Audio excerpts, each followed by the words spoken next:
Assalamualaikum warahmatullahi wabarakatuh. Kaum milenial yang disayang Allah, apa yang menyebabkan hati menjadi mati?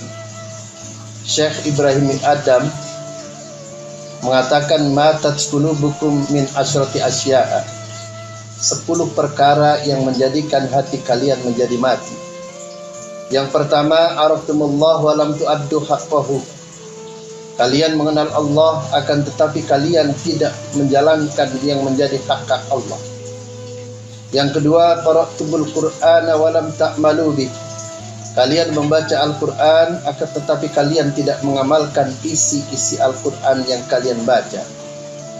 Pada bagian yang ketiga ini, yang menjadikan hati mati, yang menyebabkan hati mati, idda'aitum adawata iblis wa walaitumuhu.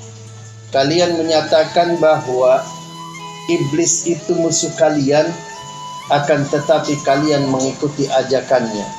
Idda'aitum adawata iblisa wa walaitumuhu. Kalian menyatakan bahwa iblis itu musuh kalian, akan tetapi kalian mengikuti ajakan-ajakannya.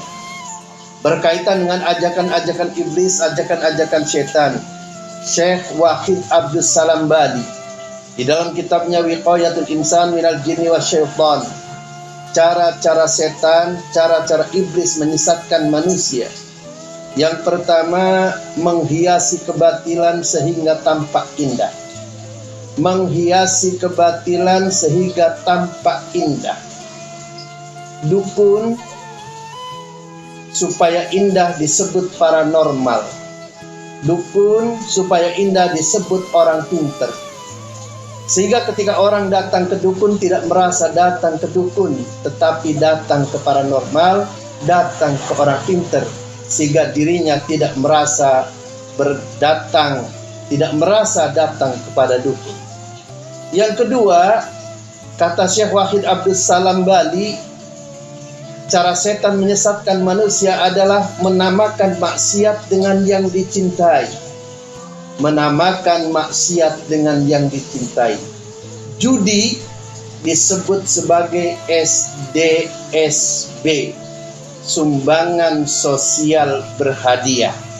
Sehingga orang yang berjudi tidak merasa bahwa dirinya berjudi. Dia sedang menyumbang. Sumbangan mereka itu adalah sumbangan sosial yang berhadiah. Lalu kemudian pelacur, itu tidak disebut sebagai pelacur. Sebab kalau orang melacur, maka kemudian orang itu disebut pelacur, maka itu sangat jelek dampak negatif kata-kata itu. Sehingga kemudian pelacur itu disebut dengan penjajah seks komersial. Penjajah seks komersial. Dari kata seks komersial, maka ini menunjukkan bahwa seolah-olah seks komersial itu adalah legal. Sehingga penjajah seks komersial adalah seolah-olah dagangan yang legal yang merupakan komersial seks. Yang ketiga, kata Syekh Abdul Salam Bali mengatakan bahwa cara setan menyesatkan manusia itu ketaatan dinamai dengan hal-hal yang dibenci. Nabi Musa ketika berdakwah kepada Fir'aun disebut sebagai tukang sihir. Nabi Muhammad sallallahu alaihi wasallam ketika berdakwah kepada kaum kafir Quraisy, lalu kemudian kaum kafir Quraisy memberikan sebutan sahirun kadzabun majnun. Sahirun tukang sihir, kadzabun pendusta, majnunun orang gila. Sehingga ketaatan-ketaatan sering dikonotasikan sebagai hal-hal yang tidak baik, fundamentalis, ekstremis, dan seterusnya.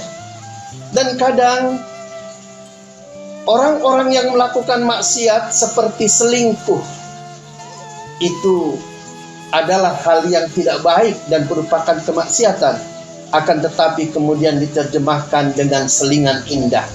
Ketika itu kemudian dengan nama yang baik, selingan indah, maka seolah-olah ketika dia selingkuh, dia tidak sedang melaksanakan kemaksiatan, tidak sedang berbuat maksiat, akan tetapi dia sedang melakukan selingan indah. Mudah-mudahan kita tidak mengikuti ajakan-ajakan iblis, kita tidak mengikuti ajakan-ajakan setan, sehingga kita tidak mati hati kita. Matinya hati kita karena kita mengikuti ajakan setan, padahal kita sudah menyatakan bahwa setan itu musuh kita. Wallahul muwaffiq ila aqwamit thoriq. Wassalamualaikum warahmatullahi wabarakatuh.